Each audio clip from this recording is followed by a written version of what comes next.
শুরু হলো কাকদ্বীপ থেকে গঙ্গাসাগর যাওয়ার ব্রিজ তৈরির প্রস্তুতি।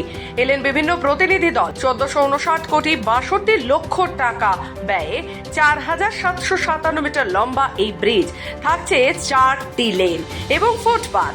দুদিকে গাড়ি চলাচলের রাস্তা থাকছে 8 মিটার চওড়া। ফুটপাথ হবে 1.5 মিটার চওড়া। আগামী 4 বছরের মধ্যেই এই সেতুর কাজ শেষ হবে, জানিয়েছেন সুন্দরবন উন্নয়ন মন্ত্রী বঙ্কিম হাজরা। উল্লেখ্য, আগামী 6 তারিখ থেকে আনুষ্ঠানিকভাবে সেতুর কাজ শুরু হবে।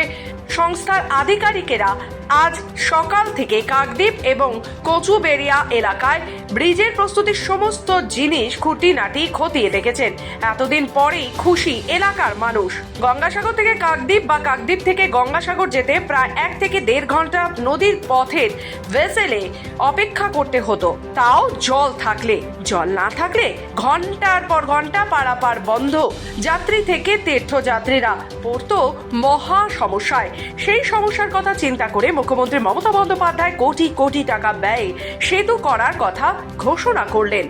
ইতিমধ্যে আপনারা জানেন যে তিনি গঙ্গাসাগর মেলার সময় এসেছিলেন। পরবর্তীকালে গত 27 তারিখে আমাদের ক্যাবিনেটে একটা অনুমোদন লাভ করে গেছে এবং এই জায়গায় দাঁড়িয়ে বলতে পারি বিগত কয়েক বছর যে পরিমাণ তীর্থযাত্রীরা গঙ্গাসাগর মেলা নদী পেরিয়ে এরা এখানে এসেছে, সেখানে একটাও মানুষের প্রাণ যায়।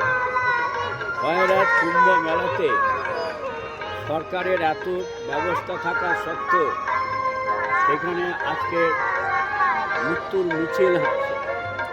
এটাই হচ্ছে পার্থক্য। সাগরদ্বীপে যদি ব্রিজ হয়, সাগরদ্বীপের সমস্ত মানুষেরই উপকার হবে এবং সাগরদ্বীপের উন্নত হবে। সাগরদ্বীপটা হচ্ছে মূল ভূখণ্ড থেকে পশ্চিমবঙ্গে আলাদা হয়ে আছে মানচিত্র থেকে।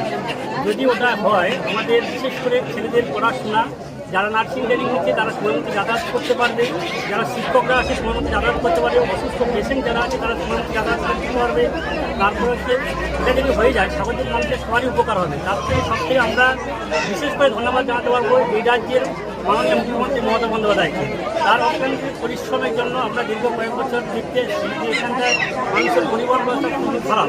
মানুষের যাতায়াতের অসুবিধা হয়। যদি থাকলে জল থাকে, জলের সময় আমরা যাতায়াত করতে পারি। যখন জল না থাকে তখন আমাদের ছোটো ছোটো নৌকো করে যাতায়াত করতে হয় নিজেদের ডাইভ বুট নিয়ে।